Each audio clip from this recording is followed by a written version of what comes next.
Assalamualaikum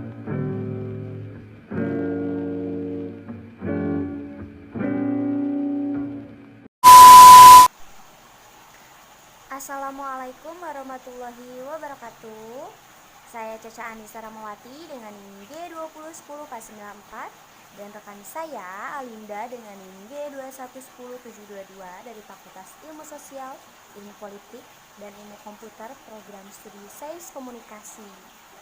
Kesempatan kali ini kami akan membahas tentang KPU Cegah Politik Identitas saat Pemilu. Video ini kami buat untuk memenuhi tugas mata kuliah Sistem Politik Indonesia dengan Sistem Politik Indonesia dengan dosen pengaku Bapak Seran. Jokowi meminta KPU cegah politik identitas saat pemilu. Presiden Joko Widodo telah melantik anggota Komisi Pemilihan Umum atau KPU dan Badan Pengawas Pemilihan Umum atau Bawaslu. Jokowi pun meminta kedua lembaga itu untuk segera mempersiapkan pemilihan umum atau pemilu pada tahun 2024. Selain itu, Jokowi meminta KPU menekankan pendidikan politik pada masyarakat.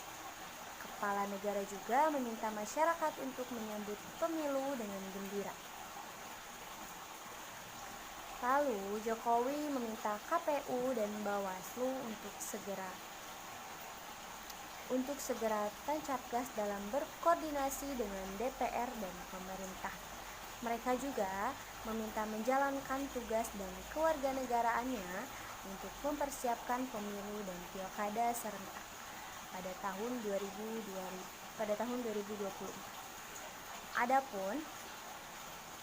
Adapun tahapan awal pemilu akan dimulai pada tanggal 14 Juni tahun 2022.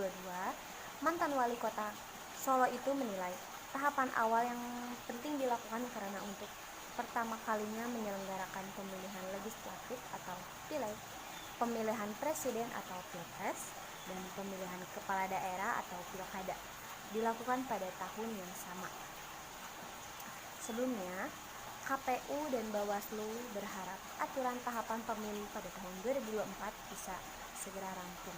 Anggota KPU Hasyim Asyari mengatakan peraturan itu untuk memastikan penyelenggaraan pemilu 2024 berjalan sesuai jadwal yang telah ditentukan. Partai politik identitas adalah bisa didefinisikan secara sederhana bahwa ketika orang-orang dari ras, agama, etnis, jenis kelamin ini membentuk suatu aliansi dan berorganisasi secara politik untuk kepentingan kelompok mereka. Dampak positif atau keuntungan dari mengusung politik identitas adalah dapat membuat politik dapat berjalan lebih efektif. Hal ini disebabkan politik identitas mengangkat isu yang menjadi jati diri dari sebuah kelompok sosial di masyarakat. Sedangkan dampak negatif dan bahayanya mengusung sebuah politik identitas ini adalah dapat memecah persatuan dan kesatuan bangsa Indonesia. Hal ini terjadi karena bangsa Indonesia terdiri dari berbagai macam suku, ras, agama, dan menggunakan politik identitas sendiri merupakan salah satu kelompok dalam masyarakat yang akan menyebabkan pertentangan antara kelompok satu dengan kelompok lainnya.